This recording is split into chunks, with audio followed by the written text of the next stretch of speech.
You feel like your world is turned upside down, you are certainly not alone. So how do you make sense of the senseless so you can get through each day in this really new world we are living in? Dr. Laura Saunders is a psychologist at the Institute of Living and the person we turn to regularly for help in these matters. She is live for us right now from the Hartford Hospital television studio. And Dr. Saunders, we so appreciate you being with us. Thank you for inviting me, Erin.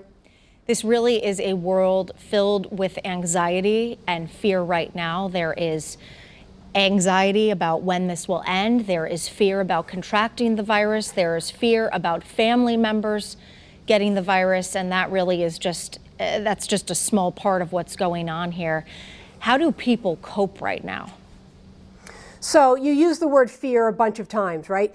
And, fear and anxiety go hand in hand. And what we know right now is there is a tremendous amount of anxiety because this is a phenomenon that none of us have ever experienced before. Now, anxiety is not necessarily a bad thing, but it is really good to label it, to know that it's affecting us. Anxiety is more problematic when it hinders our functioning in some way, but this is an unknown. And I think the reason that we need to talk about this and talk about it with our friends and our neighbors and our family members is because it is creating so much anxiety for us. I think what you said really hits home, that this is unprecedented, and therefore we don't know how this is all going to play out, and we don't know when this virus is going to come to an end. When people's minds start wandering and they start thinking these endless thoughts, what is the best practice? Would it be, I know someone once said to me, see a stop sign, and just try to stop your thoughts from just escalating. So honestly, if we are thinking about, well, what is this going to be like in 8 weeks from now? That thought is overwhelming. What we know is that, if you project too far into the future, that really just makes us feel more anxious and more out of control. The best way to manage this right now is to take the information that we have, to use fact-based resources and focus on the moment. What do I need to do today at home or tomorrow to help my family, to help myself? I mean, if I'm worrying about what's going to happen at the end of April or early May, that's going to be really kind of making me feel worse. So the more we focus on the small things that we do have control over, the easier it will be to help manage it. Being present, I think, is a very, very big one. A lot of problems for children and how to handle this. We've had a ton of questions into the newsroom. I have 2 little girls at home, and just this past weekend, they were outside playing, and I said, you can't go near our neighbors.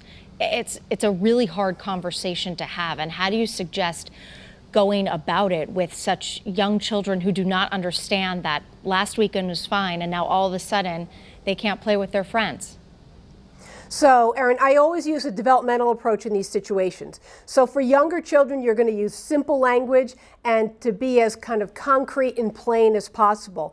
It is confusing when last week you could do one thing and this week you can't do it. So explaining about what germs are and why for right now we all need to just stay in our family units or in our homes, create that distance, to use really simple language. For our older kids, our teens, and our young adults, we can give more detailed explanation.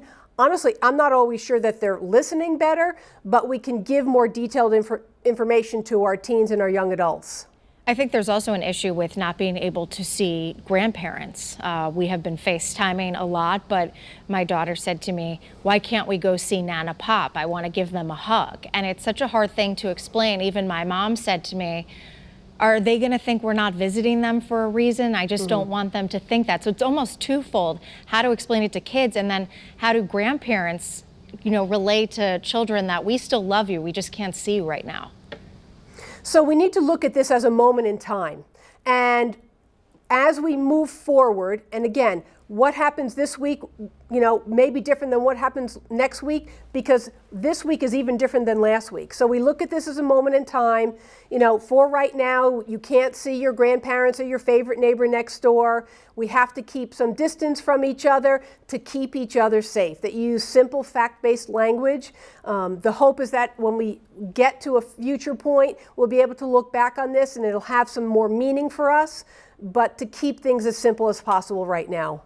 Dr. Saunders, a lot of people are working from home and there are kids home because there is no school. So how do you manage the expectations in terms of trying to get your work done as a parent and also making sure that you are trying to teach your children in the best way possible? So this has been the source of a lot of memes, right? There's lots of memes out there about, I just started homeschooling 3 days ago. I've suspended 2 children and I've been fired as the teacher for drinking on the job.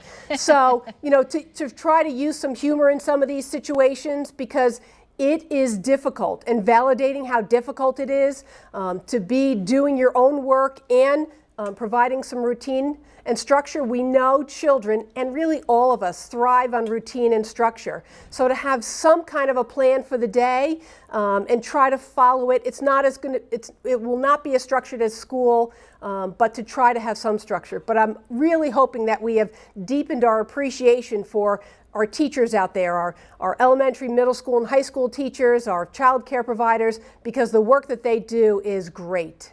A lot of people have been saying teachers should get paid $1 billion a year. I think that there definitely is a gained appreciation for what they do day in and day out, and they are so appreciated right now.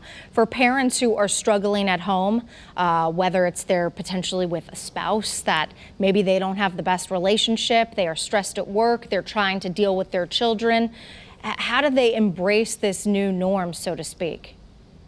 So what I like to say is there are no hallmark families. All families have issues, and we are all out of our routine. So sometimes it's okay to take space from one another. I generally call it downtime. So it's okay if child 1 is in their bedroom and child 2 is in the basement, and spouse 1 is in one part of the house and spouse 2 is in another part of the house.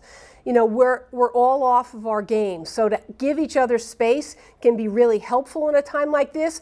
It doesn't have to be like the movies where we're all playing board games and smiling and laughing at each other. That's not realistic right now. Well, I think you are calming all of us down and providing a lot of answers that a lot of people have right now. Before we go to break, quickly, how do you help your kids just feel safe with all of these new things going on around them? The thing that I emphasize all the time is to stay with fact-based information. There is a lot of hearsay and conjecture out there. A lot of social media platforms have kind of rumors. So as much as possible to use sites with information, the Hartford HealthCare site, the CDC, the World Health Organization, to use fact-based information and not to engage in hearsay. I mean, you've had questions on packages, right? Amazon packages. We've been getting Amazon packages for years and no one ever thought twice about bringing a package in and just diving right into it. So to really use fact-based information to try to quell some of our fears. That all of these feelings are normal, that is for sure.